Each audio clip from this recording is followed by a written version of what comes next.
D D ടോക്സിലേക്ക് എല്ലാ പ്രേക്ഷകർക്കും സ്വാഗതം. വി ഡി സതീശൻ സർക്കാരിൻ്റെ ആദ്യ ബജറ്റ് അവതരണം പൂർത്തിയായി ധനാഭ്യർത്ഥന ചർച്ചകളും അവസാന ഘട്ടത്തിലേക്ക് കടക്കുന്നു.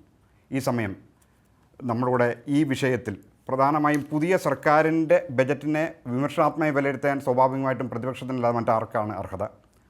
അതിൽ തന്നെ കഴിഞ്ഞ സർക്കാരിൽ ധനകാര്യമന്ത്രിയായിരുന്ന ശ്രീ കെ എൻ ബാലഗോപാൽ സാറാണ് ഇന്ന് നമ്മളോടൊപ്പം ചേരുന്നത്. നേരിട്ട് തന്നെ സാറിലേക്ക് പോകുന്നു. സ്വാഗതം സാർ. സർ, ബജറ്റ് എന്ന് വി ഡി സതീശൻ സർക്കാരിൻ്റെ ആദ്യ ബജറ്റ് അവർ മുന്നോട്ട് വെക്കുന്നത് തന്നെ വ്യത്യസ്ത ബജറ്റ് എന്ന രീതിയിലാണ് അവർ പറയുന്നത്. എങ്ങനെയാണ് ഒറ്റ നോട്ടത്തിൽ പറയാൻ പറ്റുന്നത്? ഈ ബഡ്ജറ്റ് സാധാരണഗതിയിൽ പ്രതീക്ഷിച്ച അത്രയും കാര്യങ്ങളൊന്നുമില്ല, വ്യത്യസ്തമായ ഒരു കാര്യമില്ല. മിക്കവാറും ഏറ്റവും അവസാനം കഴിഞ്ഞ ജനുവരി 29 ഇടതുപക്ഷ ജനാധിപത്യ മുന്നണി ഗവൺമെൻറ് അവതരിപ്പിച്ച ബഡ്ജറ്റിലെ കുറേയേറെ കാര്യങ്ങൾ അതിനകത്ത് വീണ്ടും ആവർത്തിച്ചിട്ടുണ്ട്. സ്വാഭാവികമായി ആവർത്തിക്കേണ്ടി വരും. പക്ഷേ അതിനകത്ത് തന്നെ ഇപ്പം മിനറൽ കോറിഡോർ, അത് പൊതുമേഖലാ സ്ഥാപനങ്ങളുടെ പേര് പറഞ്ഞു തന്നെയാണ് ഞാൻ ആ ബഡ്ജറ്റ് അവതരിപ്പിച്ചത്. വളരെ വലിയ സാധ്യതയുള്ളതാണ്. പക്ഷേ അതിനകത്ത് സ്വകാര്യ പങ്കാളിത്തം കൂടി ചേർന്നിട്ടുണ്ട്. ഇങ്ങനെ ചില കാര്യങ്ങളാണ് വന്നത്. തുക വെച്ചതിനൊന്നും മാറ്റമില്ല. പക്ഷേ ബഡ്ജറ്റിനകത്ത് കുറച്ച് പണം അവർ വെട്ടിക്കുറച്ചു. അവരുടെ എക്സ്പെക്റ്റേഷൻ ചില കാര്യങ്ങളിൽ മാറ്റമുണ്ട്. അപ്പോൾ ആ തുക വെട്ടിക്കുറച്ചത് ഞങ്ങൾ കാൽക്കുലേറ്റ് ചെയ്ത് തമ്മിലുള്ള ചെറിയ വ്യത്യാസമുണ്ട്. ഈ സെൻട്രൽ ഗവൺമെൻറ് നമുക്ക് ന്യായമായി തരേണ്ട റവന്യൂ ഡെഫിസിറ്റ് ഗ്രാൻറ്റ് തരണം. അത് ഇപ്പോൾ അനൗൺസ് ചെയ്തിട്ടില്ല. പക്ഷേ ആ സബ്ജക്റ്റ് അവർ ക്ലോസ് ചെയ്തിട്ടില്ല. 16th ഫിനാൻസ് കമ്മീഷൻ്റെ അത് വാങ്ങിച്ചെടുക്കണമെന്നാണ് ഞങ്ങളുടെ അഭിപ്രായം. പക്ഷേ അതുകൂടെ കുറച്ചിട്ട് ബഡ്ജറ്റ് വലിയ തോതിൽ വെട്ടിക്കുറച്ചു. കുറേയേറെ പണം വിവിധ മേഖലയ്ക്കുള്ളത് വെട്ടിക്കുറച്ചിട്ടുണ്ട്. പഞ്ചായത്തുകളുടെയും മറ്റും സൈസ് കുറച്ചു, പ്ലാൻ സൈസ് കുറച്ചു, ഇങ്ങനെയൊക്കെയുള്ള ചില പ്രശ്നമുണ്ട്. വലിയ തോതിൽ പുതിയ കാര്യങ്ങൾ വരുന്നില്ല. അപ്പം നമ്മൾ നേരത്തെ പ്രഖ്യാപിച്ച ഈ കോളേജ് വിദ്യാർത്ഥികൾക്കുള്ള ഡിഗ്രി സൗജന്യം, അതുപോലെ സ്ത്രീ സുരക്ഷ തുടങ്ങിയ പദ്ധതികളൊക്കെ മാറ്റി ചില മേഖലയെ മാത്രം കുറച്ച് പണം വെച്ചു. അതുകൊണ്ട് ഒരു റുട്ടീനായ ഒരു UDFൻ്റെ ഒരു ബഡ്ജറ്റ് എന്നല്ലാതെ അതിനപ്പുറം ആത്മാർത്ഥമായി പറഞ്ഞാൽ ആ ബഡ്ജറ്റിൽ വേറൊരു കാര്യമില്ല. അപ്പോഴും വ്യത്യസ്തമായ ഒരു ബഡ്ജറ്റാണെന്നുള്ള തോന്നൽ എനിക്കെന്നല്ല, പൊതുവിൽ ആളുകൾക്കും തോന്നിയിട്ടില്ല. അപ്പോഴും ധനകാര്യമന്ത്രി അഥവാ നമ്മുടെ മുഖ്യമന്ത്രി അദ്ദേഹം പറയുന്നത് വരുമാനത്തിൻ്റെ എസ്റ്റിമേറ്റിൽ തന്നെ പിഴവുണ്ടായിരുന്നു. അത് യാഥാർത്ഥ്യബോധമായി നിരക്കാത്ത രീതിയിൽ വരുമാനത്തിൻ്റെ എസ്റ്റിമേറ്റ് വെച്ചാൽ സ്വാഭാവികമായിട്ട് ചെലവ് ചുരുക്കൽ സ്വാഭാവികമാണ്. അത് ഒന്നാമത്തെ കാര്യം. രണ്ട്, അദ്ദേഹം പറയുന്നത് സ്ത്രീ സുരക്ഷ പെൻഷൻ സഹായധനത്തിൻ്റെ കാര്യത്തിൽ അദ്ദേഹം പറയുന്നത് ഇതിൻ്റെ ബെനിഫിഷ്യറികളെ തിരഞ്ഞെടുക്കുന്ന മാനദണ്ഡങ്ങൾ പോലും തീരുമാനിക്കാതെ കൃത്യമായ അവലോകനം നടത്താതെയാണ് ഈ പദ്ധതി പ്രഖ്യാപിച്ചതും എന്നാണ് പറയുന്നത്. എങ്ങനെ കാണുന്നു അത്തരം വിമർശനം? രണ്ട് കാര്യങ്ങൾ അദ്ദേഹം പറഞ്ഞതിനകത്ത് ഞാൻ പറയാമല്ലോ. ഒന്ന്, ഈ എസ്റ്റിമേറ്റിനകത്ത് ഞങ്ങളുടെ എസ്റ്റിമേറ്റ് കൂടുതലാണ്, അത്രയും കിട്ടിയിട്ടില്ല, കിട്ടാൻ സാധ്യതയില്ല. ഞാൻ വളരെ കൃത്യമായി പറയാം, ഞങ്ങളുടെ എസ്റ്റിമേറ്റിനകത്ത് 14,000 കോടിയോളം രൂപ റവന്യൂ ഡെഫിസിറ്റ് ഗ്രാൻറ്റ് എക്സ്പെക്റ്റ് ചെയ്തതാണ്. ഇതുവരെയുള്ള ഫിനാൻസ് കമ്മീഷനുകളിൽ 15 ധനകാര്യ കമ്മീഷനുകളിലും റവന്യൂ ഡെഫിസിറ്റ് ഗ്രാൻഡ് ഉണ്ടായിരുന്നു. ഇതാദ്യമായിട്ടാണ് റവന്യൂ ഡെഫിസിറ്റ് ഗ്രാൻഡ് പ്രപ്പോസ് ചെയ്യാത്ത ഒരു കമ്മീഷൻ റിപ്പോർട്ട്. പക്ഷേ അതിൻ്റെ ആക്ഷൻ ടേക്കൺ റിപ്പോർട്ടിൻ്റെ ഭാഗമായി 6ാമത്തെ പാരഗ്രാഫിൽ കേന്ദ്ര ഗവൺമെൻറ് റവന്യൂ ഡെഫിസിറ്റ് ഗ്രാൻഡ് വേണ്ട എന്നുള്ള നിർദ്ദേശം അംഗീകരിച്ചിട്ടില്ല. അവർ പറഞ്ഞു പോയിന്റ് നോട്ടഡ് എന്ന് പറഞ്ഞാൽ ഞങ്ങൾ അതിനെപ്പറ്റി ഫർദർ ഡിസ്കസ് ചെയ്യും. ബാക്കിയെല്ലാം അവർ അംഗീകരിച്ചു എന്നാണ്. ഹിമാചൽ പ്രദേശിലെ ഗവൺമെൻറ് കോൺഗ്രസ് ഗവൺമെൻറ്റാണ്. ഹിമാചൽ പ്രദേശ് ഉൾപ്പെടെയുള്ള വിവിധ സംസ്ഥാനങ്ങളിലെ ഗവൺമെൻറ്റുകൾ റവന്യൂ ഡെഫിസിറ്റ് ഗ്രാൻറ്റ് വേണമെന്ന് പറയുന്നു. കഴിഞ്ഞ വർഷം കേരളത്തിന് ആദ്യത്തെ വർഷം 19,000 കോടിയും രണ്ടാമത്തെ വർഷം 13,000 കോടിയും കിട്ടിയതാണ് റവന്യൂ ഡെഫിസിറ്റ് ഗ്രാൻറ്റ്. 19,000 കോടി കിട്ടിയ ഒരു സ്ഥലത്ത് ഇപ്പം 14,000 കോടി എക്സ്പെക്റ്റ് ചെയ്യുന്നത് അധികമല്ല. അത് ഫൈറ്റ് ചെയ്ത് മേടിക്കണമെന്നാണ് ഞങ്ങളുടെ അഭിപ്രായം. അത് കിട്ടുമെന്നാണ് ഞാൻ പ്രതീക്ഷിക്കുന്നത്. കാരണം ഏകദേശം 4.5 ലക്ഷം കോടി രൂപ കഴിഞ്ഞ വർഷം ഡിസ്ട്രിബ്യൂട്ട് ചെയ്തതാണ്. ഇപ്പോൾ ആ പണം എവിടേക്ക് ഉപയോഗിക്കുമെന്ന് അറിയില്ല. അപ്പോൾ അതവിടെ ഉണ്ട്. അതൊരു കാര്യമാണ്. ഇതാണ് അതിൻ്റെ കണക്ക്. രണ്ടാമത്തെ കാര്യം, സ്ത്രീ സുരക്ഷാ പദ്ധതിയെ സംബന്ധിച്ച് അദ്ദേഹം അവഹേളനപരമായിട്ടുള്ള സ്റ്റേറ്റ്മെൻറ്റ് കഴിഞ്ഞ ദിവസം നടത്തി. അത് കൃത്യമായ പരിശോധനയില്ലാതെ തെറ്റായ ആളുകൾ കടന്നുകൂടിയെന്നാണ്. യഥാർത്ഥത്തിൽ കൃത്യമായൊരു മാനദണ്ഡമുണ്ട്. അതിനകത്ത് കൃത്യമായ പരിശോധന നടത്തിയിട്ടാണ്. മാനദണ്ഡം എന്താ? യെല്ലോ കാർഡും പിങ്ക് കാർഡും എന്ന് പറഞ്ഞാൽ ഈ സമൂഹത്തിലെ വരുമാനം കുറഞ്ഞ റേഷൻ കാർഡ് കിട്ടുന്നതിൽ വരുമാനം വളരെ കുറവുള്ള ആളുകൾക്ക് കൊടുക്കുന്ന പ്രത്യേക സഹായം കിട്ടേണ്ട സെക്ഷനാണ് ഈ 2 കാർഡുകൾ. ആ കാർഡുള്ളവർക്ക് മാത്രമേ ഇതിൽ ചേരാൻ പറ്റൂ. അതിനകത്ത് പിന്നെ ആധാറും മറ്റു കാര്യങ്ങളും വേണം. അപ്പോൾ കേന്ദ്ര ഗവൺമെൻറ്റും സംസ്ഥാന ഗവൺമെൻറ്റും എത്രയോ കാലമായി അംഗീകരിച്ചിരിക്കുന്ന കാർഡും മാനദണ്ഡം അനുസരിച്ചുള്ളതല്ലാതെ വേറൊന്നും വന്നിട്ടില്ല. അപ്പോൾ പിന്നെ എങ്ങനെയാണ് കൊടുക്കാൻ ഞങ്ങൾക്ക് താല്പര്യമില്ല. 3,700 കോടി രൂപ ഞങ്ങൾ മാറ്റിവെച്ചത്, ഞങ്ങൾ LDF മാറ്റിവെച്ചത് ഞങ്ങൾ കൊടുക്കുന്നില്ല എന്ന് വേണമെങ്കിൽ അവർക്ക് പറയാം. പക്ഷേ ഈ തരത്തിൽ തെറ്റായ കാര്യങ്ങൾ പറയുന്നത് അദ്ദേഹത്തിൻ്റെ ഈ കമ്മ്യൂണിക്കേഷൻ്റെ കാര്യത്തിനകത്തുള്ള ഒരു മിടുക്കുണ്ട്. ആദ്യം ഇത് പറയുമ്പോൾ ആളുകൾ വിശ്വസിക്കും, പക്ഷേ കുറച്ച് കഴിഞ്ഞാൽ ആൾക്ക് കാര്യം മനസ്സിലാവും. അപ്പോൾ ഇത് തന്നെയായിരിക്കും അല്ലേ താങ്കളുടെ മുന്നണി പ്രതീക്ഷിക്കുന്നതും അദ്ദേഹത്തിന് അൺട്രാവൽ ചെയ്യപ്പെടും എന്നുള്ളതല്ല. അങ്ങനല്ല, ഈ ഞാൻ പറയുന്നത് നമുക്ക് നല്ലതുപോലെ കാര്യങ്ങൾ അവതരിപ്പിക്കാൻ ആളുകൾ വിശ്വസിക്കുകയും ചെയ്യും. പക്ഷേ വാക്കാണ് പ്രധാനം എന്ന് പറയുമ്പോൾ വാക്ക് പാലിക്കലാണ് പ്രധാനം. ആ വാക്ക് പാലിക്കലിലേക്ക് അദ്ദേഹം നിന്നില്ലെങ്കിൽ അദ്ദേഹത്തിന് ഈ വാക്കുകൊണ്ട് എപ്പോഴും നിൽക്കാൻ പറ്റില്ല. വാക്ക് പ്രധാനമാണ്, പക്ഷേ വാക്ക് പാലിക്കാത്ത വാക്കല്ല പ്രധാനം, പാലിക്കുന്ന വാക്കാണ് പ്രധാനം എന്നുള്ളത് ശ്രീ വി ഡി സതീശനും അദ്ദേഹത്തിൻ്റെ മുന്നണിക്ക് മനസ്സിലാവും. ഈ ധനാഭ്യർത്ഥന ചർച്ചയിൽ ഇപ്പോഴും അദ്ദേഹം പറഞ്ഞത് 3 മാസം മതി, ഞങ്ങൾ റിസൾട്ട് ഉണ്ടാക്കി കാണിച്ചു തരാമെന്നാണ് പറഞ്ഞിരിക്കുന്നത്. അപ്പോൾ അത്രയും 3 മാസം എന്ന് പറഞ്ഞാൽ വളരെ ചുരുങ്ങിയ ഒരു കാലയളവാണ്. അദ്ദേഹം അത് ഒരു വെല്ലുവിളി പോലെ മുന്നോട്ട് വെക്കുകയും ചെയ്യാണ്. നല്ല കാര്യമാണ്, അദ്ദേഹം അത് ചെയ്യട്ടെ. നമ്മളെ സംബന്ധിച്ച് ഞാനിപ്പോൾ 5 വർഷക്കാലം കേരളത്തിൻ്റെ ധനകാര്യമന്ത്രിയായി പ്രവർത്തിച്ച ഒരാളാണ്. കൂടുതൽ വളർന്നു വരാൻ പറ്റുന്ന വളരെ സാധ്യതയുള്ള സംസ്ഥാനമാണ് കേരളം എന്നുള്ളതിന് എനിക്ക് യാതൊരു സംശയമില്ല. അത് 3 മാസമോ 6 മാസമോ എടുത്തിട്ട് അത് നടത്തട്ടെ. നടപ്പിലാക്കാൻ പറ്റുന്ന തരത്തിലേക്ക് കാര്യങ്ങൾ ചെയ്യുന്നതിന് നമുക്ക് എതിർപ്പില്ല. പക്ഷേ അമിതമായ വാചക കസർത്ത് കൊണ്ട് മാത്രം കാര്യമില്ല. വാചക കസർത്തുകൾ കൊള്ളാം, പക്ഷേ അതനുസരിച്ച് കാര്യങ്ങൾ നടപ്പിലാക്കാൻ ശ്രമിക്കണം. ഇപ്പോൾ ആദ്യത്തെ 1 മാസമായപ്പോൾ തന്നെ പറഞ്ഞ കാര്യങ്ങൾ എത്രയോ കാര്യങ്ങൾ മാറ്റി. ഇപ്പോൾ നമ്മൾ ചർച്ച ചെയ്തുകൊണ്ടിരിക്കുന്നത് വീര്യം കുറഞ്ഞ മദ്യത്തിൻ്റെ പ്രശ്നമാണ്. വീര്യം കുറഞ്ഞ മദ്യം അതിന് ഇന്ന് വരെ ഉണ്ടായിരുന്ന ടാക്സിനേക്കാളും ടാക്സ് കുറച്ച് കൊടുത്തിട്ട് വരികയാണ്. നാളെ അതിൻ്റെ ബില്ല്, അടുത്ത ദിവസം അതിൻ്റെ ബില്ല് പാസ്സാക്കാൻ നിൽക്കുകയാണ്. അപ്പോൾ വലിയ തോതിൽ ടാക്സ് കുറച്ച് കൊടുത്തും വലിയ ഒരു വിഭാഗം ആളുകളെ, ചെറുപ്പക്കാർ, കുട്ടികൾ ഉൾപ്പെടെയുള്ള ആളുകളെ മദ്യത്തിലേക്ക് പതുക്കെ ക്ഷണിക്കുന്ന, അല്ലെങ്കിൽ അവർക്ക് അവസരം തുറന്നു കൊടുക്കുന്ന ഒരു മദ്യനയം വരുന്നത് എത്രയോ തെറ്റാണ്. PM ശ്രീ പോലെയുള്ള കാര്യങ്ങളിൽ പറഞ്ഞത് മാറി, പല കാര്യങ്ങളിലും പറഞ്ഞത് മാറി. ഇതാണ് ഞങ്ങൾ ചൂണ്ടിക്കാണിക്കുന്നത്. അപ്പോൾ അത് കറക്റ്റ് ചെയ്തവർ പോട്ടെ. ഈ വീര്യം കുറഞ്ഞ മദ്യത്തിൻ്റെ കുറച്ചും കൂടി ഒരു വ്യക്തത പൊതുജനങ്ങൾക്കിടയിൽ വേണ്ടി വരുമെന്ന് തോന്നുന്നു. യഥാർത്ഥത്തിൽ എന്തായിരുന്നു LDF സർക്കാരിൻ്റെ തീരുമാനം? എന്തായിരുന്നു വീര്യം കുറഞ്ഞ മദ്യത്തിൻ്റെ? LDF സർക്കാർ ബഡ്ജറ്റിൽ തന്നെ, ആദ്യ ബഡ്ജറ്റ്, ഞാൻ 2021-22 പഴയ ഗവൺമെൻറ്റിൻ്റെ ബഡ്ജറ്റ് അപ്ഗ്രേഡ് ചെയ്ത് അല്ലെങ്കിൽ അപ്ഡേറ്റ് ചെയ്ത ബഡ്ജറ്റ് ഞാൻ അവതരിപ്പിക്കുമ്പോൾ തന്നെ LDF ഗവൺമെൻറ് തന്നെയാണ്. ഞാൻ പറഞ്ഞു, കാർഷിക ഉൽപ്പന്നങ്ങളിൽ നിന്ന് കൃഷിക്കാർക്ക് നല്ല വരുമാനം കിട്ടാൻ കാർഷിക ഉൽപ്പന്നങ്ങളിൽ നിന്ന് വീര്യം കുറഞ്ഞ മദ്യം ഉണ്ടാക്കുന്ന ഒരു പരിപാടി ഗവൺമെൻറ് പ്രോത്സാഹിപ്പിക്കും. അതായത് പിന്നെ ഈ വീര്യം കുറഞ്ഞ മദ്യത്തിനകത്ത് അതിന് പറഞ്ഞ പഴവർഗ്ഗങ്ങളും പച്ചക്കറിയാണ് ഉദ്ദേശിച്ചത്. അത് സംബന്ധിച്ച് വളരെ ഗൗരവത്തോടു കൂടി തന്നെ പറഞ്ഞതാണ്. ധാരാളം പിന്നെ പഴവർഗ്ഗങ്ങളും മറ്റും ഉണ്ടാകുന്നൊരു നാടാണല്ലോ, വേസ്റ്റായി പോകാറുമുണ്ട്. ഞങ്ങളത് വെച്ചു. അതനുസരിച്ചിട്ട് എക്സൈസ് റൂൾസിലൊക്കെ അവർ റൂൾസ് പലതും അതിനകത്ത് ഫ്രെയിം ചെയ്യും. ഡെഫിനിഷൻ ക്ലോസിൽ ഇന്നതാണ് ഇന്ന സാധനം, വീര്യം കുറഞ്ഞ മദ്യം എന്ന് പറഞ്ഞാൽ ഇന്നതാണ്. അപ്പോൾ അങ്ങനെ വന്ന് ഞങ്ങളെല്ലാം ചർച്ച ചെയ്ത് വന്നപ്പോൾ വീര്യം കുറഞ്ഞ മദ്യം എന്ന് വെക്കാനല്ല, ഈ പറഞ്ഞ പ്രൊഡക്റ്റ് വെക്കണമെങ്കിൽ അതിന് ഹോട്ടി വൈൻ എന്ന ഒരു കാറ്റഗറി വേണം എന്ന് തീരുമാനം. അതായത് കുറഞ്ഞ നികുതി എന്നുള്ള അതെ, കുറഞ്ഞ നികുതി ഹോട്ടി വൈനിന് മാത്രമാണ്. വൈൻ്റെ അത് ഹോട്ടി വൈനിന് മാത്രമായി ടാക്സ് ഞങ്ങൾ കുറച്ച് കൊടുത്തതില്ല. ഹോട്ടി വൈനിൻ്റെ അതേ ടാക്സാണ്. പക്ഷേ ഹോട്ടി വൈൻ എന്താണെന്ന് പറയണം. ഇത് മറ്റേ വൈന് വ്യത്യാസമുണ്ട്. മറ്റേ വൈൻ നമുക്ക് സാധാരണ നമ്മൾ മുന്തിരിയും മറ്റുമൊക്കെയുള്ള അങ്ങനത്തെ വൈനുകളാണ് ഉള്ളത്. ഹോട്ടി വൈൻ എന്ന് പറഞ്ഞു കഴിഞ്ഞാൽ പഴവർഗ്ഗങ്ങളും പച്ചക്കറിയൊക്കെ ഇട്ടുണ്ടാകുന്ന ആണ് ഹോട്ടി വൈൻ എന്ന് പറയുന്ന ഡെഫിനിഷൻ ക്ലോസ് കൊടുത്തിട്ട് ഹോട്ടി വൈനിൻ്റെ അതേ റേറ്റ് എന്ന് നിശ്ചയിച്ചു. അവിടെ ഈ ആൽക്കഹോളിനെ ബേസ് ചെയ്തിട്ട് അല്ലെങ്കിൽ സ്പിരിറ്റിനെ കൊണ്ടുവന്ന് മറ്റ് തമിഴ്നാട്ടിൽ നിന്നോ ആന്ധ്രയിൽ നിന്നോ അല്ലെങ്കിൽ മഹാരാഷ്ട്രയിൽ നിന്നോ സ്പിരിറ്റ് കൊണ്ടുവന്ന് അതിൽ വെള്ളം ചേർത്ത് കളർ ചേർത്ത് അതിനെ ലൈറ്റാക്കുന്ന സങ്കല്പമേ ഞങ്ങൾക്കില്ല. കാരണം അതല്ല, അതിപ്പോൾ കേരളത്തിലെ കൃഷിക്കാരുടെ പ്രൊഡക്ഷൻ വർദ്ധിക്കാനാണ്. അപ്പോൾ അവിടെയാണ് ഇവർ വീര്യം കുറഞ്ഞ മദ്യം എന്ന് പറയുന്നതിനകത്ത് ചില ബ്രാൻഡുണ്ട്. ഇപ്പോൾ തന്നെ പേരുകൾ ചിലത് വന്നിട്ടുണ്ട്. അതിനകത്ത് ഒരു ബ്രാൻഡ് വളരെ പ്രശസ്തമായ ബക്കാടി എന്ന് പറയുന്ന ബ്രാൻഡിനെ സംബന്ധിച്ചാണ് ഇപ്പം വാർത്തകൾ വന്നത്. ഇവരുടെ ആപ്ലിക്കേഷനൊക്കെ ഉണ്ടായിരുന്നു അവർക്ക് വേണ്ടി കൊടുക്കാൻ. ഈ ആപ്ലിക്കേഷൻ വന്നു. അപ്പോൾ ഹോട്ടി വൈനിൻ്റെതല്ലാതെ ഈ വീര്യം കുറഞ്ഞ മദ്യത്തിൻ്റെ റേറ്റ് ഡെഫിനേഷൻ ക്ലോസിലുണ്ട്. എന്താണ് ഡെഫിനേഷനുണ്ട്, അത് റേറ്റ് ഫിക്സ് ചെയ്യണമെന്ന് പറഞ്ഞ് വന്നു. ഞാൻ ധനകാര്യമന്ത്രി എന്ന നിലയിൽ 3 വർഷക്കാലം അതിന് അനുമതി കൊടുത്തതേ ഇല്ല. അങ്ങനെ വേണ്ടാന്ന് തീരുമാനിച്ചിട്ടാണ്. 2 കാര്യങ്ങളാണ്. ഒന്ന്, ഈ 250% ടാക്സ് താഴോട്ട് വരിക എന്നുള്ളത് വരുമാന നഷ്ടം മാത്രമല്ല, ഏറ്റവും പ്രധാനമായിട്ട് എനിക്ക് അന്നും ഇന്നും തോന്നുന്നത് ഒരു പുതിയ drink which seems to be a soft drink or energy drink, അങ്ങനെ മാർക്കറ്റ് ചെയ്യാമല്ലോ. ഇത് മാർക്കറ്റിലേക്ക് വരും.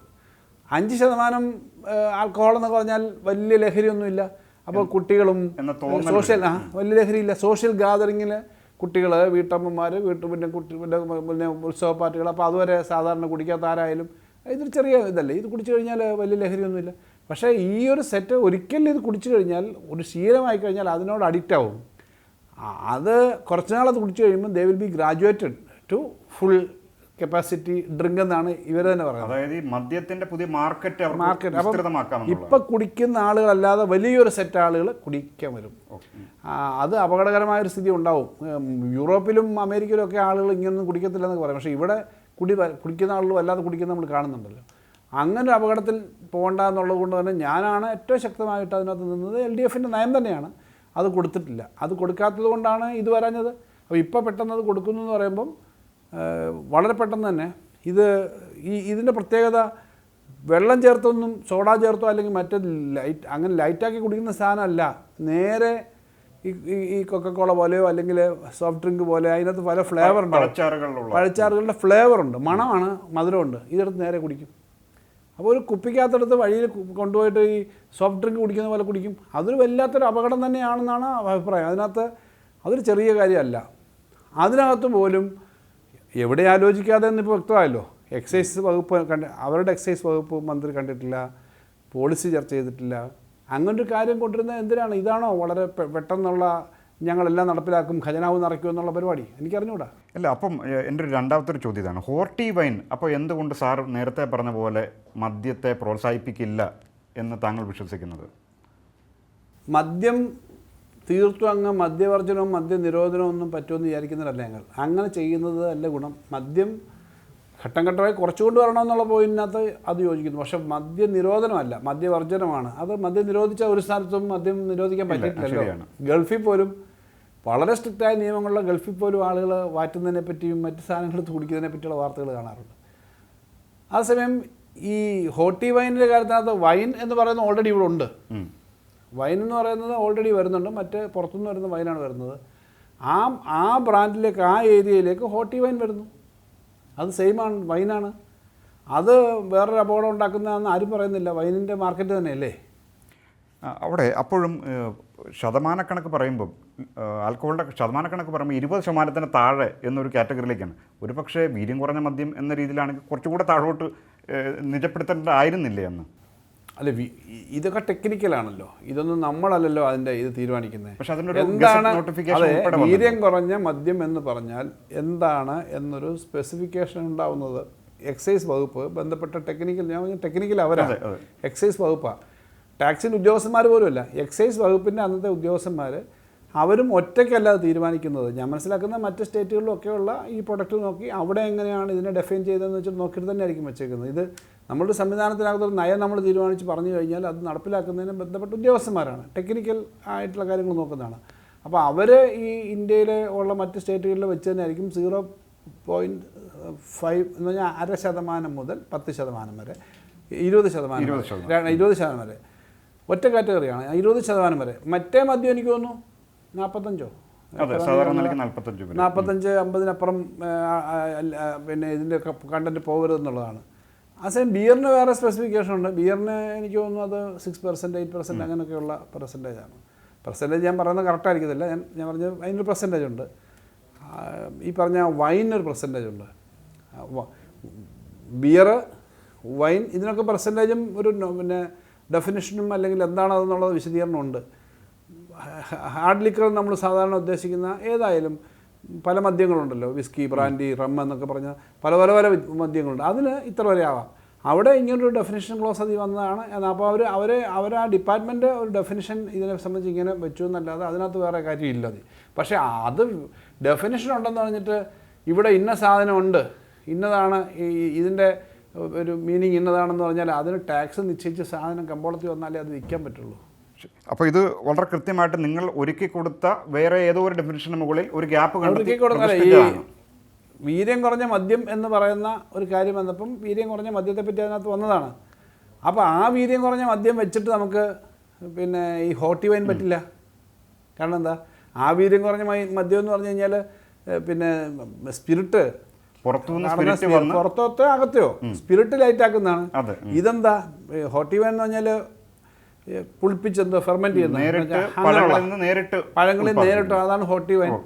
മറ്റേത് വന്നു കഴിഞ്ഞാൽ അപ്പോൾ അത് നമ്മൾ ഉൾപ്പെടുത്തി കഴിഞ്ഞാൽ അത് അപകടമാണെന്ന് തോന്നിയോണ്ടാണല്ലോ ആ ഡെഫിനേഷൻ ഉണ്ട്. പക്ഷേ ഹോട്ടി വൈൻ എന്ന നിലയിൽ തന്നെയാണ് ചെയ്യാനേ പറ്റുള്ളൂ എന്നുള്ള തരത്തിലേക്ക് തീരുമാനിച്ചത്. അത് 2 3, 4, 5 സബ്ജക്റ്റ് കമ്മിറ്റികളിൽ നമ്മൾ ചർച്ച ചെയ്തിട്ട് ഓരോ പ്രാവശ്യം ചോദിച്ച് അങ്ങനെ തന്നെയാണ് ചെയ്തത്. കാരണം ഇതൊക്കെ അപകടമുള്ള സംഗതിയാണല്ലോ ഈ തീരുമാനം എടുക്കുമ്പോൾ സൂക്ഷിച്ചില്ലെങ്കിൽ. ഇവിടെ തീരുമാനങ്ങളിൽ തെറ്റുണ്ടെങ്കിൽ ഞാൻ തിരുത്തും, തെറ്റ് എൻ്റെത് മാത്രമാണെന്ന് ഓൺ ചെയ്യുകയാണ് മുഖ്യമന്ത്രി. കാരണം അത് വലിയൊരു രീതിയിൽ അദ്ദേഹത്തിൻ്റെ ഒരു കമ്മ്യൂണിക്കേഷൻ വിജയം കൂടിയല്ലേ. പലപ്പോഴും ആളുകളെ കൺവിൻസ് ചെയ്യാൻ അദ്ദേഹത്തിൻ്റെ ആർഗ്യുമെൻറ്റ്സിന് പറ്റുന്നുണ്ട്. തെറ്റുണ്ടെങ്കിൽ ഞങ്ങൾ തിരുത്തും എന്നാണ് പറയുന്നത്. അദ്ദേഹത്തിൻ്റെ ആർഗ്യുമെൻറ്റിന് ആളുകളെ കൺവിൻസ് ചെയ്യാൻ പറ്റുന്നുണ്ട് ഇല്ലെന്നൊന്നും ഞാൻ പറയുന്നില്ല. പക്ഷേ അവിടെയാണ് ഞാൻ പറഞ്ഞത്, എത്ര പ്രാവശ്യം ഈ തെറ്റ് പറ്റി തിരുത്തി എന്ന് പറയുന്ന ആൾ വിശ്വസിക്കും. ആത്മാർത്ഥമായിട്ട് പറയുന്നതാണെങ്കിൽ ആളുകൾ വിശ്വസിക്കും. പക്ഷേ ഞാൻ തെറ്റ് ചെയ്യും, ആരും കണ്ടില്ലെങ്കിൽ ഞാനത് തെറ്റാണെന്ന് അറിഞ്ഞുകൊണ്ട് ചെയ്യും. ആരെങ്കിലും എന്നെ കണ്ടാൽ ഞാനത് എന്നെ പിടിച്ചാൽ കേസ് പിടിച്ചു കഴിയുമ്പോൾ ഞാൻ തിരുത്തുമെന്ന് പറയുന്നതൊക്കെ 1, 2, 3 പ്രാവശ്യമായിട്ട് പറ്റും. അല്ലെങ്കിൽ ഒരു ഹാബിച്വൽ ഒഫൻഡർ എന്നൊക്കെ പറയുന്ന പോലെ ഒരു പൊളിറ്റിക്കൽ ലീഡർഷിപ്പ്, മന്ത്രിമാർ, ഗവൺമെൻറ് എന്നൊക്കെ പറഞ്ഞാൽ ഹാബിച്വലായിട്ട് എപ്പോഴും തെറ്റുപറ്റി എന്നിട്ട് യു ടേൺ ആണെന്ന് പറയാൻ പറ്റില്ല. അപ്പോൾ അത് ഈ ആളുകളൊക്കെ വിളിച്ച് പറയുകയാണ് ഈ അപകടം ഉണ്ട് എന്ന് പറഞ്ഞിട്ട് വീണ്ടും അത് ചെയ്യാൻ പോകുമ്പം അതിനകത്തുള്ള ഉത്തരവാദിത്വം കുറച്ചുകൂടി ഗൗരവമാണ്. ഇപ്പം നമ്മൾ ബജറ്റിന് തൊട്ട് മുമ്പായിരുന്നു ധവളപത്രം എന്ന് പൊതുവെ പൊതുജനങ്ങൾ വിളിക്കുന്നു, എന്നാൽ സർക്കാർ അതിനെ വിളിക്കുന്ന സ്റ്റാറ്റസ് പേപ്പർ എന്ന് മാത്രമാണ്. അപ്പോൾ സ്റ്റാറ്റസ് പേപ്പർ വളരെ പെട്ടെന്ന് ഉത്കണ്ഠാകുലരായിട്ടുള്ള പത്രമാധ്യമങ്ങളും എല്ലാവരും റിപ്പോർട്ട് ചെയ്യുന്നത് കടക്കണിയിലേക്ക് കേരളം. ഇതാണ് പൊതുവെയുള്ള ഒരു തീം, എല്ലാവർക്കും മനസ്സിലായ ഒരു തീം. എന്താണ് ഇടതുപക്ഷ കാഴ്ചപ്പാടിൽ കേരളം കടക്കണിയിലാണോ? ഇടതുപക്ഷ കാഴ്ചപ്പാടിലും നല്ല വലതുപക്ഷ കാഴ്ചപ്പാടിലും കേരളം കടക്കണിയിലല്ല. കാരണം കേരളം കടക്കണിയിലാണ് എന്നിവർ പറഞ്ഞത് സ്ഥാപിക്കാൻ പറ്റിയില്ലല്ലോ. അവരുടെ ധവളപത്രത്തിനകത്തെ പല സ്റ്റാറ്റിസ്റ്റിക്സും നോക്കിക്കഴിഞ്ഞാൽ കേരളം ക്രമാനുഗതമായി മെച്ചപ്പെട്ട് വരുന്ന കാണാം. അതായത് കോവിഡ് സമയത്ത് നമ്മൾ വല്ലാത്തൊരു ഡീപ്പ്, ഇന്ത്യ മൊത്തം ഒരു ക്രൈസിസിൽ പോയി. ഇന്ത്യ ഗവൺമെൻറ്റിൻ്റെ അപ്പോഴത്തെ ടോട്ടൽ ബോറോയിങ് എന്ന് പറഞ്ഞാൽ 60% അടുത്തായിരുന്നു. ആകെയുള്ള GDPയുടെ 60% ആയിരുന്നു ഇന്ത്യയുടെ ടോട്ടൽ ബോറോയിങ്. അത്രയും. കേരളത്തിൻ്റെ ടോട്ടൽ ബോറോയിങ്, കേരളത്തിൻ്റെ GSDPയുടെ 39% ആയിരുന്നു. ഇന്ത്യയിലെ മറ്റ് സ്റ്റേറ്റുകൾക്ക് ഇതുപോലായിരുന്നു. അവിടെ നിന്ന് ഇന്ത്യയുടെ ഇപ്പോഴും 55-നടുത്താണ് ഞാൻ പറഞ്ഞ രാജ്യത്തിൻ്റെ ആകെ എടുക്കുമ്പോൾ. കേരളത്തിൻ്റെ 33.6 ആയി. അത്രയും കുറഞ്ഞു. അപ്പം നിങ്ങൾ 10 ലക്ഷം രൂപ കടമെടുത്തു, പിന്നെ അങ്ങോട്ട് പോയപ്പോഴത്തേക്ക് നിങ്ങളുടെ വരുമാനത്തിൻ്റെ അനുസരിച്ച് നോക്കി നിങ്ങളുടെ ആ കടത്തിൻ്റെ വളർച്ച കുറച്ച് വരണമെങ്കിൽ അടുത്ത വർഷങ്ങളിൽ വളരെ കുറച്ച് കടമെടുക്കാവുള്ളൂ. ബൾക്കായി വന്ന കടം കുറഞ്ഞു. ഈ 33.6 എന്ന് പറഞ്ഞത് ഞാനല്ല, AGയുടെ കണക്കാണ്.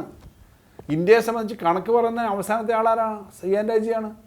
ആ C&AG പറഞ്ഞതുപോലും കേൾക്കില്ല. വീണ്ടും ഈ റീല് സൃഷ്ടിച്ചിട്ട് കടക്കണി എന്ന് പറഞ്ഞാൽ അത് ഈ നുണപ്രചരണമൊന്നും ഗീവർസ്യം തന്ത്രമൊന്നും അധികം കാലം മുന്നോട്ട് പോയില്ല. 33.6 എന്ന് പറഞ്ഞു കഴിഞ്ഞാൽ ഇന്ത്യ ഗവൺമെൻറ് അംഗീകരിച്ച നമ്മുടെ കടത്തിൻ്റെ പരിധിയാണ്. ഇപ്പം ഇൻ്റർവ്യൂ നടത്തുന്നു, നിങ്ങൾക്കും കാണുമല്ലോ കടം. വീടെടുക്കാൻ കടമെടുത്തിട്ടുണ്ടാവും, കാറെടുക്കാൻ കടമെടുത്തിട്ടുണ്ടാവും. നിങ്ങൾക്ക് പണ്ട് 10,000 രൂപ ശമ്പളം ഉണ്ടായിരുന്നപ്പം അന്ന് കടമെടുത്തത് ചിലപ്പോൾ 1 ലക്ഷം ആയിരിക്കും. ഇന്ന് നിങ്ങൾക്ക് 1 ലക്ഷം രൂപ 2 ലക്ഷം രൂപ ശമ്പളം ഉണ്ടെങ്കിൽ ഇപ്പം നിങ്ങൾ എടുക്കുന്ന കടം അതനുസരിച്ചായിരിക്കും. തിരിച്ചടയ്ക്കാൻ പറ്റുന്നത് ബാങ്കുകാർ തരും. അപ്പം സംസ്ഥാനത്തിൻ്റെ കടം 6 ലക്ഷം കോടിയാണ് എന്ന് അവർ പറഞ്ഞുകൊണ്ടിരുന്നത്. 6 ലക്ഷം കോടിയില്ല, 4,88,000 കോടിയേ ഉള്ളൂ. ഇപ്പോൾ അവർ ധവളപത്രത്തിൽ പോലും പറയുന്നത് കുറച്ച് കിട്ടിയിട്ട് 5,07,000 കോടി. ആ 5,07,000 കോടി 6 ലക്ഷം കോടി, ഇത് 1 ലക്ഷം എന്ന് പറഞ്ഞാൽ ചെറിയ കാര്യമില്ല, 1 ലക്ഷം കോടിയാണ്. അത്രയും കുറഞ്ഞു എന്നുള്ളത് തന്നെ ഇവരുടെ എക്സ്പെക്റ്റേഷനേക്കാളും കുറവായിരുന്നു. ധനകാര്യ രംഗത്ത് ട്രഷറി മിച്ചമാണ്.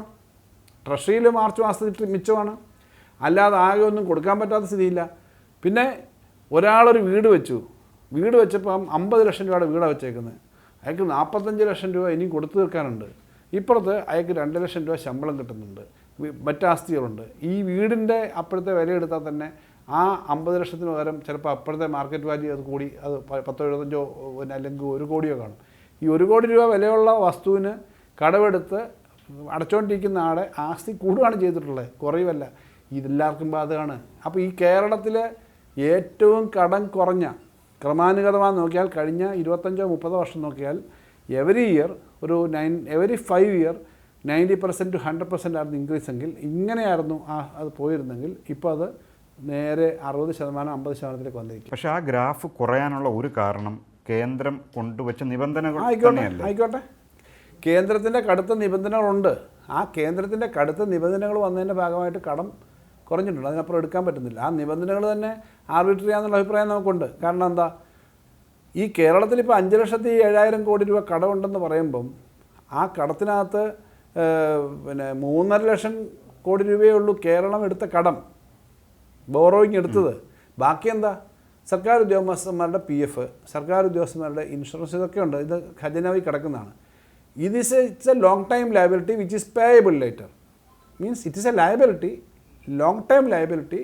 കാരണം എൻ്റെ അടുത്ത് ഞാൻ ഗവൺമെൻറ് ആണെങ്കിൽ എൻ്റെ കൊണ്ട് ഇട്ടേക്കും അവർ ട്രഷറിയിൽ നിങ്ങളുടെ എൻ്റെ PF ആണ്, ഞാൻ റിട്ടയർ ചെയ്യുമ്പോൾ തന്നാൽ മതി, അല്ലെങ്കിൽ എനിക്ക് ആവശ്യമുള്ളപ്പോൾ തന്നാൽ മതി. സോ അത് കടമെടുത്തല്ല, നമ്മുടെ അടുത്തുള്ള ലയബിലിറ്റിയാണ്. അപ്പോൾ കടം 3.5 ലക്ഷം കോടിയേ ഉള്ളൂ. ഇതാണ് പബ്ലിക് അക്കൗണ്ടും പബ്ലിക് ഡെറ്റും തമ്മിലുള്ള വ്യത്യാസം. ഇത് രണ്ടും കൂടെ ചേർന്നിട്ടാണ് ഈ പണം അവിടെ കിടക്കുന്നു എന്നുള്ളത്. പിന്നെ അപ്പോൾ ഈ നേരത്തെ ഈ പബ്ലിക് അക്കൗണ്ട് ട്രഷറി കിടക്കുന്ന പണം നമ്മുടെ ബോറോയിങ് ആയിട്ട് കൂട്ടിയിരുന്നില്ല. ഇപ്പോൾ അതോടെ ചേർത്തിട്ടാണ് 3% തരുന്നത്.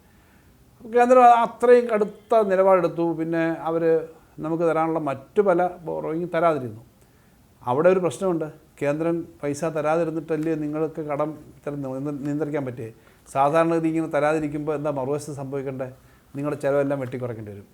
കഴിഞ്ഞ 5 വർഷക്കാലം 10 വർഷക്കാലം ചിലവ് വെട്ടിക്കുറച്ചിട്ടുണ്ടോ? ഞാൻ മന്ത്രിയാവുന്ന ആദ്യത്തെ വർഷം ശരാശരി അതിന് തൊട്ട് മുമ്പത്തെ 5 വർഷക്കാലം ഒരു വർഷം സംസ്ഥാന സർക്കാർ ചിലവാക്കിയിരുന്നു 1,17,000 കോടിയാണ്. ഞാൻ മന്ത്രിയായി 5 വർഷക്കാലം ഈ കോവിഡിൻ്റെ എല്ലാം ദുരിതം ഉണ്ടായിട്ട് ഇങ്ങോട്ട് നിൽക്കുന്ന സമയത്ത് 1,70,000 കോടിയാണ് ഒരു വർഷം ചിലവാക്കി. അപ്പം ചിലവ് വർദ്ധിച്ചു. കേന്ദ്രം നമ്മളെ വെട്ടിക്കുറച്ചു, പക്ഷേ ചിലവ് ഇവിടെ കുറച്ചില്ല. ചിലവ് ശമ്പള വർധനവ്, ശമ്പള കമ്മീഷൻ എല്ലാം കൊടുത്തല്ലോ. ഏറ്റവും അവസാനം ഞങ്ങൾ ഈ ഇലക്ഷൻ ഇയറിൽ 1,92,000 കോടിയാണ് ഞങ്ങൾ ഒരു വർഷം ചിലവാക്കിയത്. അപ്പോൾ അത്രയും പണം ചിലവാക്കാൻ പറ്റുന്നു ഇത്രയൊക്കെ നിയന്ത്രണം ഉണ്ടായിട്ട്. കാരണം എന്താ? നമ്മൾ വരുമാനം വർദ്ധിപ്പിച്ചു. അതുകൊണ്ടാണ് നമുക്ക് പിടിച്ചിരിക്കാൻ പറ്റുന്നത്. അപ്പം നിങ്ങളെ കടമെടുക്കുന്നത് സമ്മതിച്ചില്ല, ഓക്കെ, അതുകൊണ്ട് നിങ്ങൾ കൊളാപ്സ് ചെയ്തില്ല. ആ സമയത്ത് നിങ്ങളുടെ എക്സ്പെൻഡിച്ചർ നിങ്ങൾക്ക് വർദ്ധിച്ചു. അപ്പോൾ ആ കടം എടുക്കാനുള്ള അവകാശം കൂടെ ഉണ്ടായിരുന്നെങ്കിലോ ഇതിനേക്കാൾ ഓരോ വർഷം ഒരു 10,000-25,000 കോടിയിലധികം ചിലവാക്കാൻ പറ്റുമായിരുന്നു. പക്ഷെ അപ്പോഴും ഈ സ്റ്റാറ്റസ് പേപ്പർ ഉന്നയിക്കുന്ന ഒരു സംഗതിയുണ്ട്. അതായത് കേരളത്തിൻ്റെ സമ്പദ് വ്യവസ്ഥ സ്ട്രക്ചറലായ ചില പ്രശ്നങ്ങൾ നേരിടുന്നുണ്ട്. ആ സ്ട്രക്ചറലായ മെയിൻ പ്രശ്നം അവർ ചൂണ്ടിക്കാട്ടുന്നത് കമ്മിറ്റഡ് ആയിട്ടുള്ള എക്സ്പെൻഡിച്ചർ നമ്മുടെ വരുമാനത്തിൻ്റെ ഒരു 77-78% നിൽക്കുന്നു. ബാക്കിയുള്ളത് കൊണ്ട് മാത്രമേ നമുക്ക് എന്തെങ്കിലും ഭാവിയിലത്തേക്ക് എന്തെങ്കിലും ചെയ്യാൻ പറ്റുന്നുള്ളൂ. ഈ ഒരു അവസ്ഥ കേരളം എത്തിയിരിക്കുന്ന ഒരു ട്രാപ്പാണോ അതോ എന്തെങ്കിലും സാധ്യതകൾ തുറന്നു കൊടുക്കുന്നു? അത് 77% കമ്മിറ്റഡ് എക്സ്പെൻഡിച്ചർ എന്ന് അവർ പറയുന്നത് ശമ്പളവും പെൻഷനും ഇൻട്രസ്റ്റുമാണ്. അതിനകത്ത് ഇന്ത്യയിൽ ഏറ്റവും കൂടുതൽ ശമ്പളം കൊടുക്കേണ്ടി വരുന്ന സംസ്ഥാനങ്ങളിലൊന്നാണല്ലോ. ഏറ്റവും കൂടുതൽ നമ്മുടെ ആകെ ശമ്പളത്തിൻ്റെ പകുതി അധ്യാപകർക്കാണ്. അറിയോ? എഡ്യൂക്കേഷൻ ഒരു ക്യാപിറ്റലാണ്. എഡ്യൂക്കേഷന് വേണ്ടി നമ്മൾ സ്പെൻഡ് ചെയ്യുന്നത് നമ്മുടെ സോഷ്യൽ ക്യാപിറ്റലാണ്. ക്യാപിറ്റൽ 2 തരത്തിലാവാം. നിങ്ങൾക്ക് ടാഞ്ചിബിളും ഇൻടാഞ്ചിബിളുമായിട്ടുള്ള അസറ്റ്സ് ഉണ്ട്. ആ അസറ്റ്സിനകത്ത് ഇതൊരു കെട്ടിടമാണ്. ഈ കെട്ടിടത്തിനകത്ത് ഒരു അസറ്റാണെങ്കിൽ ഈ കെട്ടിടത്തിനകത്തുള്ളത് ഒരു കെട്ടിടമായിട്ടൂടെ ഉണ്ടെങ്കിൽ വളരെ എഡ്യൂക്കേറ്റഡ് ആയിട്ടുള്ള വളരെ എംപ്ലോയബിൾ ആയിട്ടുള്ള കപ്പാസിറ്റിയുള്ള ആളുകളെ നിങ്ങൾ ഡെവലപ്പ് ചെയ്യുന്നു എന്നുള്ളത് ഇതുപോലെ തന്നെ വർത്താണ്, ഇതിനേക്കാളും വർത്താണ്. അതോട് ചേർത്താണ് സാധാരണ. അതുകൊണ്ട് കേരളത്തിൽ ഏത് കാലത്തും സോഷ്യൽ ക്യാപിറ്റൽ എന്ന് പറഞ്ഞാൽ മൂലധന നിക്ഷേപം എന്ന് പറഞ്ഞാൽ എഡ്യൂക്കേഷനും അത്തരം കാര്യങ്ങളും ചേർത്താണ്. അപ്പോൾ അതൊരു തെറ്റായ കാര്യമല്ല. ഒന്നാമത്തെ കാര്യം, ഇവർ പറയുന്ന പോലെ അപകടകരമായൊരു സ്ഥിതി അതിനകത്ത് വന്നിട്ടില്ല എന്നുള്ളത് ഇതിനെല്ലാം ഭാഗമായിട്ട് നമുക്ക് മനസ്സിലാക്കാൻ പറ്റുമല്ലോ. വിദ്യാഭ്യാസ രംഗത്തിൻ്റെ കാര്യം പറഞ്ഞതുകൊണ്ട് ഞാൻ അവിടെ ആ എക്സ്പെൻഡിച്ചറിൻ്റെ ഒരു ചെറിയൊരു വശം കൂടി സംസാരിക്കാമെന്ന് കരുതുന്നു. നമ്മൾ വലുതായിട്ട് പൈസ മുടക്കുന്നു, പക്ഷേ യഥാർത്ഥത്തിൽ ഒരു ലോ ഓഫ് ഡിമിനിഷിങ് റിട്ടേൺ വാസ്തവത്തിൽ സംഭവിച്ചു കഴിഞ്ഞില്ല. കാരണം 70കളിൽ കേരളം വിദ്യാഭ്യാസത്ത് മുടക്കിയിരുന്ന പൈസയുടെ റിട്ടേൺ പോലെ അല്ല, ഭാവിയിലത്തേക്കുള്ള റിട്ടേൺ പോലെ അല്ല നിലവിൽ അവസ്ഥ. കാരണം നമ്മൾ കെട്ടിടങ്ങൾ പണിയുന്നുണ്ട്, പക്ഷേ നമ്മുടെ വിദ്യാഭ്യാസ സമ്പ്രദായങ്ങൾ മാറുന്നുണ്ടോ? കാരണം 100% പേരും വിദ്യാഭ്യാസ പ്രക്രിയയിലേക്ക് വന്നു കഴിഞ്ഞു. അപ്പോൾ 70കളിൽ അനുഷ്ഠിച്ചിരുന്ന വലിയത് പുതിയ സീറ്റുകൾ ഉണ്ടാക്കാനായിരുന്നു. ആളുകൾ ഇവിടെ വന്ന് എടുക്കും വിദ്യാഭ്യാസം. പക്ഷേ ഇന്ന് അതല്ല. ഇന്ന് ഒഴിഞ്ഞു കിടക്കുകയാണ് പല വിദ്യാലയങ്ങളും അല്ലെങ്കിൽ പല കലാലയങ്ങളും, പ്രത്യേകിച്ച് എയ്ഡഡ് മേഖലയിലെ പല കോളേജുകളും. സത്യത്തിൽ അപ്പം നമ്മുടെ എക്സ്പെൻഡിച്ചർ ആവശ്യമില്ലാതെ പോകുന്നില്ലേ പല രംഗങ്ങളിലേക്കും? അത് തെറ്റാണെന്ന് എനിക്ക് തോന്നുന്നത്. കാരണം ഇപ്പോൾ ഉള്ള അധ്യാപകർക്ക് കൊടുക്കുന്ന ശമ്പളത്തിന് ഞാൻ പറഞ്ഞു, നമ്മൾ നല്ല ശമ്പള സ്കെയിലും കാര്യങ്ങളൊക്കെ ഉണ്ടാവും. ശമ്പളത്തിൻ്റെ ആകെ കേരളത്തിൻ്റെ ടോട്ടൽ എക്സ്പെൻഡിച്ചർ ഇപ്പം ഈ വർഷം നമ്മുടെ estimated expenditure for salaries and pensions is around 82,000 crores, 82,000 കോടിയാണ്. അതിനകത്ത് പെൻഷനാണ് ഒരു 40 പെൻഷൻ കൂടി വരുന്നുണ്ട്. ബാക്കി ശമ്പളം, ആ ശമ്പളത്തിൻ്റെ പകുതിയും അധ്യാപകരുടെയാണ്. കോളേജിലെ സ്കൂളിലെ മഹാപുരുഷ സ്കൂളിലെ അധ്യാപകരുടെ ആ ശമ്പളമാണ്.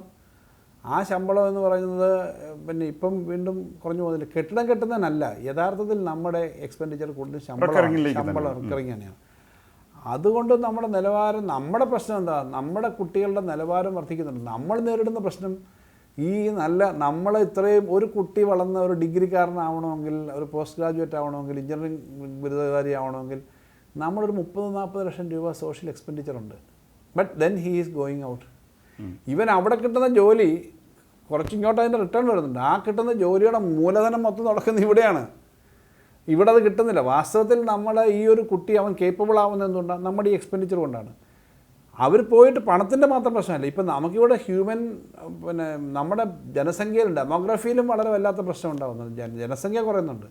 ഇതൊക്കെ വേറൊരു പ്രശ്നമാണ്. ഞാൻ എല്ലാ ബഡ്ജറ്റുകളിലും അത് അഡ്രസ്സ് ചെയ്യാനും കൂടുതൽ ആളുകൾ തിരിച്ചു വന്ന് ഇവിടെ ജോലി ചെയ്യണം, പഠിക്കാനും ഒക്കെയുള്ള കാര്യങ്ങൾ വെക്കുന്നുണ്ട്. ഇപ്പോൾ കഴിഞ്ഞ ബഡ്ജറ്റിൽ തന്നെ സെൻറ്റർ ഫോർ ഡെവലപ്മെൻറ്റ് സ്റ്റഡീസിന് മാത്രമാണ് 10 കോടി വെച്ച്. സെൻറ്റർ ഫോർ ഡെവലപ്മെൻറ്റ് സ്റ്റഡീസ് കേരളത്തിലെ പ്രധാനപ്പെട്ട സാധനം. അവരുടെ കൂടുതൽ ക്യാമ്പസ് എന്നാണ് നമ്മുടെ engineering college, arts and science college, നമ്മുടെ മെഡിക്കൽ കോളേജുകൾ, നമ്മുടെ മറ്റ് സ്ഥാപനങ്ങൾ, കൂടുതൽ ആൾ ഇങ്ങോട്ട് വരണം, കൂടുതൽ ആൾ ജോലി ചെയ്യാൻ ഇങ്ങോട്ട് വരണം.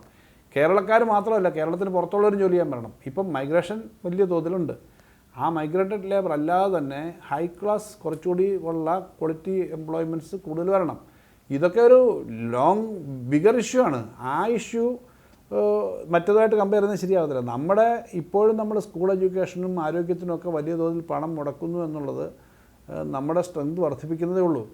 അവിടുത്തെ പ്രശ്നം നമുക്ക് കിട്ടേണ്ട ടാക്സ് വിഹിതം കിട്ടുന്നില്ല. കാരണം നമുക്ക് എഡ്യൂക്കേഷൻ മെച്ചപ്പെട്ടു, നമ്മുടെ ആരോഗ്യം മെച്ചപ്പെട്ടു എന്നുള്ളത് കൊണ്ട് നമുക്കെപ്പോഴും കേന്ദ്ര ഗവൺമെൻറ്റിൻ്റെ ടാക്സ് ഡിവൈഡ് ചെയ്യുന്ന പാറ്റേൺ അനുസരിച്ചിട്ട് ഇങ്ങനെ മെച്ചപ്പെട്ട ആൾക്ക് കുറച്ച് കൊടുത്താൽ മതി എന്നുള്ളതാണല്ലോ. അതും നമുക്ക് കുറയുന്നുണ്ട്. അപ്പോൾ അതുകൊണ്ട് നമ്മുടെ ഈ എക്സ്പെൻഡിച്ചർ കുറയ്ക്കാൻ പറ്റത്തില്ല. ഈ വിദ്യാഭ്യാസത്തിൽ നിന്നുള്ള എക്സ്പെൻഡിച്ചർ കുറയ്ക്കാൻ പറ്റുന്നതല്ല. പക്ഷേ വലിയൊരർത്ഥത്തിൽ നമ്മുടെ വിദ്യാർത്ഥികളുടെ എണ്ണം കുറയുന്നു എന്നുള്ളത് വാസ്തവം തന്നെയല്ലേ? പോപ്പുലേഷൻ്റെ ഗ്രോത്താണ്, അതിൻ്റെ ഡിക്ലൈൻ സ്വാഭാവികമായിട്ട് സംഭവിക്കുന്നു, വിദ്യാർത്ഥികളുടെ എണ്ണവും കുറയുന്നു. ഭാവിയിലത്തേക്കെങ്കിലും ഈ റെക്കറിങ് എക്സ്പെൻഡിച്ചറിലെങ്കിലും സംഭവിച്ചിട്ടേ ഇല്ല. ഭാവിയിലേക്ക് അത് കുറഞ്ഞു വരുമെന്ന് തന്നെ ഞാൻ കരുതുന്നത്. കാരണം ഞാനും നിങ്ങളും നമ്മളെല്ലാം ഒരു 10-30 വർഷം മുമ്പ് വരെ സ്കൂളിലെ ഒരു വർഷം ചേരുന്ന കുട്ടികളുടെ എണ്ണം 6 ലക്ഷമായിരുന്നു. അതെ. ഈ വർഷം അത് 3,75,000 വരാൻ സാധ്യതയുള്ളൂ.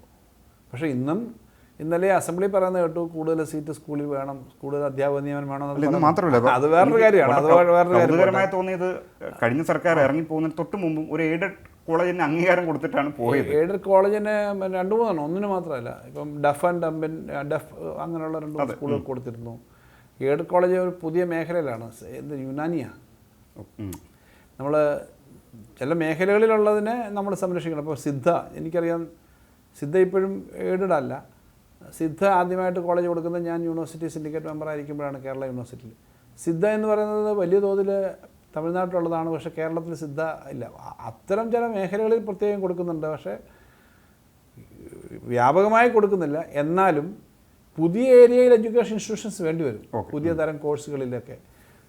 അതേസമയം നമ്മൾ പഴയതല്ല അതേപോലെ നിലനിർത്തുകയും പുതിയത് വരികയും ചെയ്യുമ്പോൾ നമ്മൾ അപ്ഗ്രഡേഷൻ വേണം. അതാണ് എൻ്റെ പ്രശ്നം. ഈ സർക്കാർ അവരുടെ UDFൻ്റെ വാഗ്ദാനങ്ങളിൽ പറഞ്ഞാണ് സൗജന്യമായ യാത്ര, അവരത് നടപ്പാക്കുകയും ചെയ്തു എന്നാണ് അവകാശപ്പെടുന്നത്. എങ്ങനെ വിലയിരുത്തുന്നു? അവരുടെ വാക്ക് അവർ പറഞ്ഞ കാര്യം അതേപോലെ പാലിച്ചില്ല എന്നുള്ളത് എല്ലാവരും മനസ്സിലാക്കുക. KSRTC ബസ് എന്ന് പറഞ്ഞാൽ KSRTCയിൽ ഏതാനും ഓർഡിനറി ബസ് മാത്രമല്ല, കൂടുതൽ ഫാസ്റ്റ് ഉൾപ്പെടെ എല്ലാം ഉണ്ട്.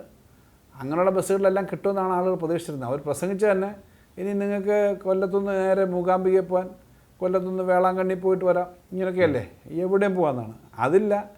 അത് വാഗ്ദാനങ്ങൾ, അദ്ദേഹം പറഞ്ഞു വാഗ്ദാനങ്ങൾ വാക്കാണല്ലോ പ്രധാനമെന്നാണ് മുഖ്യമന്ത്രി പറയുന്നത്.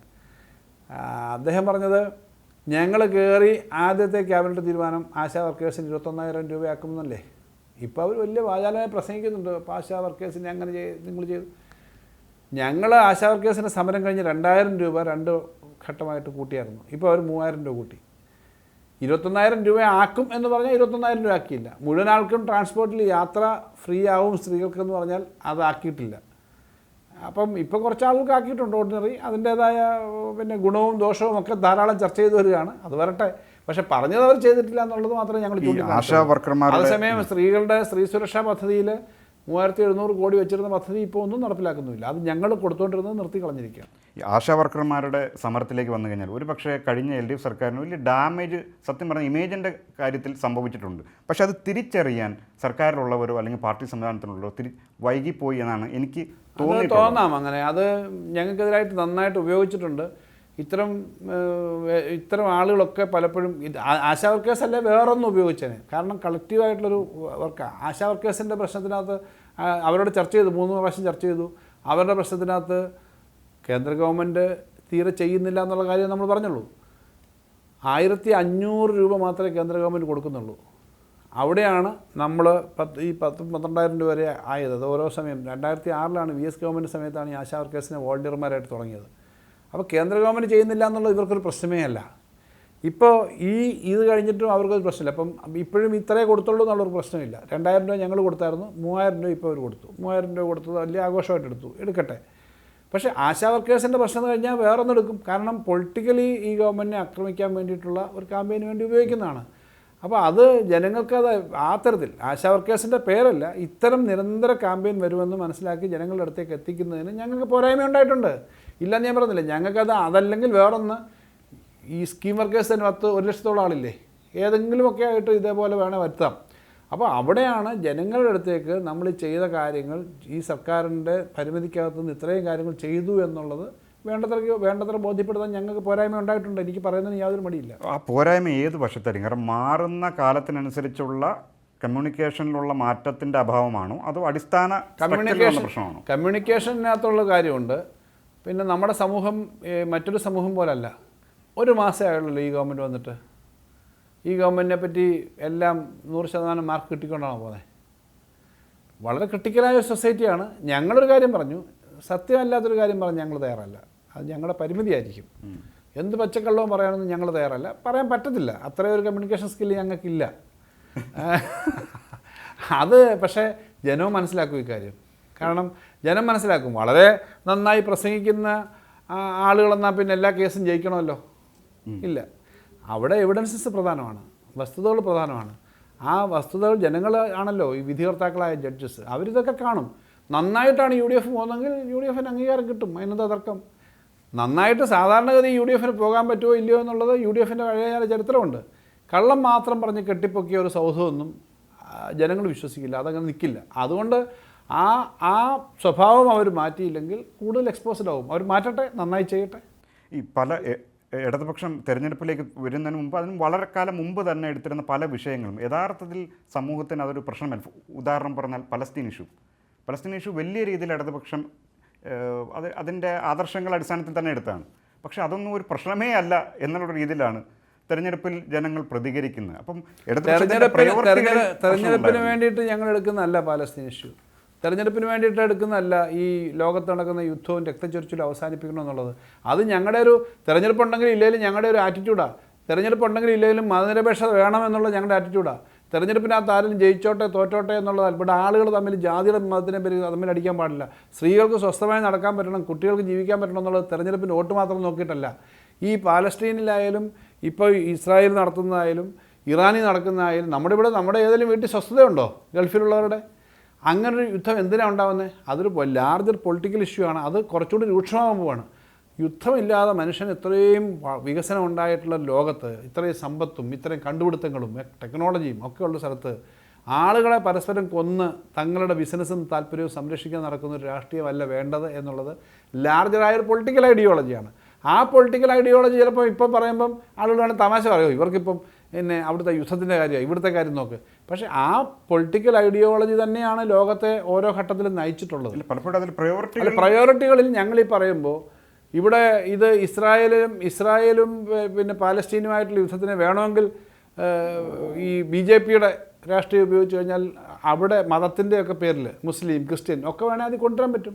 അങ്ങനെ കൊണ്ടുവരുന്നല്ലോ, അങ്ങനെയൊക്കെ കൊണ്ടുവന്ന് ഉപയോഗിക്കുന്നുണ്ടല്ലോ. ഈ രാഷ്ട്രീയത്തിന് ഇത്തരം സംഭവങ്ങളെ, മനുഷ്യത്വമില്ലാത്ത യുദ്ധങ്ങളെ പോലും അതിൽ സന്തോഷിക്കാനും ചിലർക്ക് അതിൽ ദുഃഖിക്കാനും വളരെ കുറച്ച് പേര് സന്തോഷിക്കാനും ഒക്കെ പറ്റുന്ന തരത്തിലേക്ക് വളരെ വളരെ ചെറിയ തോതിലുള്ള പഴയ പിന്നെ മീഡിയൽ കാലത്തെ അടിമകളെ കൊണ്ട് ആളുകളെ കൊല്ലിക്കുന്നതും അല്ലെങ്കിൽ അടിമകളെ സിംഹത്തിനെറിഞ്ഞു കൊടുക്കുന്നതും ഒക്കെ കണ്ട് ചിരിക്കുന്ന കൈയടിക്കുന്ന മാനസികാവസ്ഥയിലേക്ക് മനുഷ്യൻ പോകുന്ന തരത്തിലേക്ക് പോകാൻ പാടില്ല. യുദ്ധം എന്ന് പറഞ്ഞ അനാവശ്യമാണ്, വർഗീയ ലഹളകൾ അനാവശ്യമാണ്, വിശ്വാസമാവാം, ആ വിശ്വാസത്തിൻ്റെ അടിസ്ഥാനത്തിൽ ആളെ കൊല്ലാൻ പാടില്ല എന്നൊക്കെ പറയുന്നത് ഒരു പൊളിറ്റിക്കൽ സ്റ്റാൻഡാണ്. അപ്പോൾ ഇത് ചെറിയൊരു ചോദ്യം കൂടി, ചെറിയതല്ല പക്ഷേ സാറിനെ സംബന്ധിച്ചുള്ള അതൊരു വലിയ ചോദ്യം തന്നെ ആയിരിക്കാൻ സാധ്യതയുണ്ട്. പാർട്ടിക്കുള്ളിൽ പല ഘട്ടങ്ങളിലായി അസംതൃപ്തി പുകയുന്നുണ്ട് എന്നുള്ളത് പലപ്പോഴായിട്ടും മാധ്യമങ്ങൾ അവിടെ നിന്ന് ഇവിടെ നിന്നൊക്കെ ചെകഞ്ഞെടുത്തുകൊണ്ട് വരുന്നുണ്ട്. പക്ഷേ അതൊന്നും അത്ര ഗൗരവമായി കാണാത്ത രീതിയിലായിരുന്നു നേതൃത്വമെന്നാണ് പബ്ലിക്കായിട്ടുള്ള ഒരു വിലയിരുത്തൽ. അത് പക്ഷേ എഫക്റ്റീവ്ലി കണ്ണൂരിലുള്ള പല ഒരു പാർട്ടി കോട്ടകൾ എന്നൊക്കെ പറയാവുന്ന സ്ഥലങ്ങളിൽ പോലും അല്ലെങ്കിൽ മട്ടന്നൂരിലൊക്കെ ഇത്രയും കുറഞ്ഞ ഭൂരിപക്ഷം എന്നൊക്കെ നമ്മൾ ഒരിക്കലും ജീവിതത്തിൽ കണ്ടിട്ടില്ല. അപ്പോൾ അത്രയും വലിയ രൂക്ഷമായ തിരിച്ചടി ഇവിടെ വരാനുണ്ട്, അത്രയും വലിയ അസംതൃപ്തിയോടെ ഉണ്ട് എന്ന് മനസ്സിലാക്കുന്നതിൽ എന്തെങ്കിലും പരാജയം വന്നിട്ടുണ്ടോ? ഞങ്ങൾക്ക് സംഘടനാപരമായിട്ട് കുറേയേറെ പോരായ്മകൾ വന്നിട്ടുണ്ടല്ലോ. അല്ലെങ്കിൽ ഞങ്ങൾക്ക് ഈ പരാജയം മുൻകൂട്ടി കാണാൻ പറ്റിയിട്ടില്ല എന്നുള്ളത് തന്നെ ഞങ്ങളുടെ പോരായ്മയാണ്. ഞങ്ങൾക്ക് ജനങ്ങളുമായിട്ട് ഞങ്ങളുടെ ഒരു കണക്കും ജനങ്ങളുമായി ഞങ്ങളുടെ കണക്കൂട്ടൽ ഞങ്ങളുടെ കമ്മിറ്റികൾ വിലയിരുത്തിയതൊക്കെ ആയി ബന്ധപ്പെട്ട് നോക്കുമ്പോൾ ഞങ്ങൾക്ക് ഇതിനേക്കാളും മെച്ചപ്പെട്ട സ്ഥിതി വരേണ്ടതാണ്. വലിയ ഭൂരിപക്ഷത്തിൽ ജയിച്ചില്ലെങ്കിലും മെച്ചപ്പെട്ട തരത്തിൽ തന്നെ ഉള്ള അവസ്ഥ ഉണ്ടാവേണ്ടതാണ്. അപ്പോൾ അവിടെ ആ പരാജയം ഉണ്ടായപ്പോൾ ഞങ്ങൾക്ക് ഈ പറഞ്ഞ കണ്ണൂർ ജില്ലയിൽ മാത്രമല്ല പല ജില്ലകളിലും ആ സംഘടനാപരമായിട്ടുള്ള പോരായ്മ വന്നിട്ടുണ്ട്. രാഷ്ട്രീയം ജനങ്ങളിലേക്ക് വേണ്ടത്ര എത്തിക്കുന്നതിനകത്ത് ഞങ്ങൾക്ക് പോരായ്മ വന്നിട്ടുണ്ട് എന്നുള്ളതിന് ഞങ്ങൾ മറച്ചു വെക്കുന്നില്ലല്ലോ. പയ്യന്നൂരടക്കം ഉണ്ടായ പരാജയം അല്ലെങ്കിൽ കൊല്ലം ജില്ലയിലെടുത്താൽ ഞങ്ങളെ കാര്യത്തിനകത്ത് ഞങ്ങൾക്ക് പോരായ്മ ഉണ്ടായിട്ടുണ്ടെന്ന് തന്നെയാണ്. ആ പോരായ്മ പരിഹരിക്കാൻ ജനങ്ങളുടെ അടുത്തേക്ക് ചെന്ന് കൂടുതൽ നന്നായി പ്രവർത്തിക്കുക, ഞങ്ങളുടെ പൊളിറ്റിക്സ് പറയുക എന്നുള്ളതാണ്. പോരായ്മ ഇല്ലയെന്ന് ഞങ്ങൾ പറഞ്ഞിട്ടേ ഇല്ല. പോരായ്മ പരിഹരിക്കാനായിട്ട് ആത്മാർത്ഥമായി ശ്രമിക്കും. ജനങ്ങളുടെ എല്ലാ അടുത്ത് ചെന്ന് അവരുടെയും കൂടി സഹകരണത്തോടുകൂടി ഇടതുപക്ഷം ശക്തിപ്പെടേണ്ട ആവശ്യകതയെപ്പറ്റി ജനങ്ങൾക്കും ബോധ്യമുള്ളതാണ്. അപ്പം അവർക്കുള്ള ചില ധാരണകൾ ഞങ്ങൾക്ക് വന്ന പോരായ്മകളെ പറ്റിയുള്ള വിമർശനങ്ങളുണ്ട്. അത് കറക്റ്റ് മനസ്സിലാക്കി മുന്നോട്ട് പോകും. അങ്ങനെ തന്നെയാണ് ചെയ്യുന്നത്. അടിസ്ഥാനപരമായി LDF നേരിടാൻ പോകുന്ന ഒന്നോ രണ്ടോ വെല്ലുവിളികൾ എന്താണെന്നായിരിക്കും, അത് മറികടക്കാൻ എന്തായിരിക്കും ചെയ്യാൻ? ഒരുപക്ഷെ ഇത് നമ്മുടെ അവസാനത്തെ ചോദ്യമായി കരുതാം. അടിസ്ഥാനപരമായി ഇന്ന വെല്ലുവിളിയാണെന്നുള്ളത് മുൻകൂട്ടി കാണാൻ പറ്റത്തില്ലല്ലോ. പലതരത്തിലുള്ള വെല്ലുവിളികൾ വരാം. വർഗീയതയാണ് ഏറ്റവും പ്രധാനപ്പെട്ട ഒരു വെല്ലുവിളി. ഇന്ത്യയിലെ BJP ഗവൺമെൻറ്റിൻ്റെ നയം, അതിനെ സപ്പോർട്ട് ചെയ്യുന്ന, രഹസ്യമായിട്ടും പരസ്യമായും സപ്പോർട്ട് ചെയ്യുന്ന കോൺഗ്രസിൻ്റെ നിലപാട്, UDFൻ്റെ. കേരളത്തിലെ പരാജയത്തെപ്പറ്റി നേരത്തെ പറഞ്ഞല്ലോ. 30ഓളം സീറ്റുകളിൽ നേരിട്ട് BJPയുടെ വോട്ട് ഇവർക്ക് കിട്ടിയിട്ടുണ്ട്. അല്ലാതെ വെറും ഒരു സിമ്പിളായിട്ടുള്ള കാര്യമല്ല.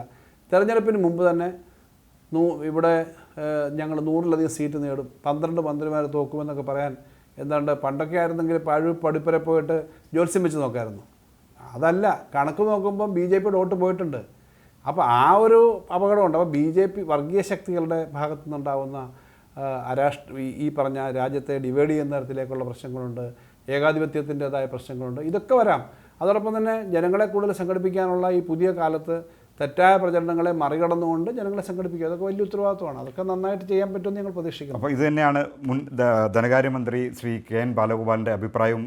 LDF വലിയ വെല്ലുവിളിയിൽ തന്നെയാണ് നേരിട്ടത്, പരാജയം നേരിട്ടു എന്ന് അദ്ദേഹം അംഗീകരിക്കുന്നു. അതൊരു വസ്തുതയാണ്. അതിനപ്പുറത്തേക്ക് LDFന് മുന്നോട്ട് പോകാനുള്ള സാധ്യതകളെക്കുറിച്ച് ശുഭപ്രതീക്ഷ പങ്കുവെച്ച് തന്നെയാണ് അദ്ദേഹം ഈ സംഭാഷണം അവസാനിപ്പിക്കുന്നത്. വളരെ നന്ദി സാർ, ഈ DD ടോക്സിൽ താങ്കളുടെ സാന്നിധ്യത്തിന്. ഏതായാലും അടുത്ത ആഴ്ച വീണ്ടും മറ്റൊരു അതിഥിയുമായി DD ടോക്സിൽ നമുക്ക് വീണ്ടും കാണാം. നമസ്കാരം.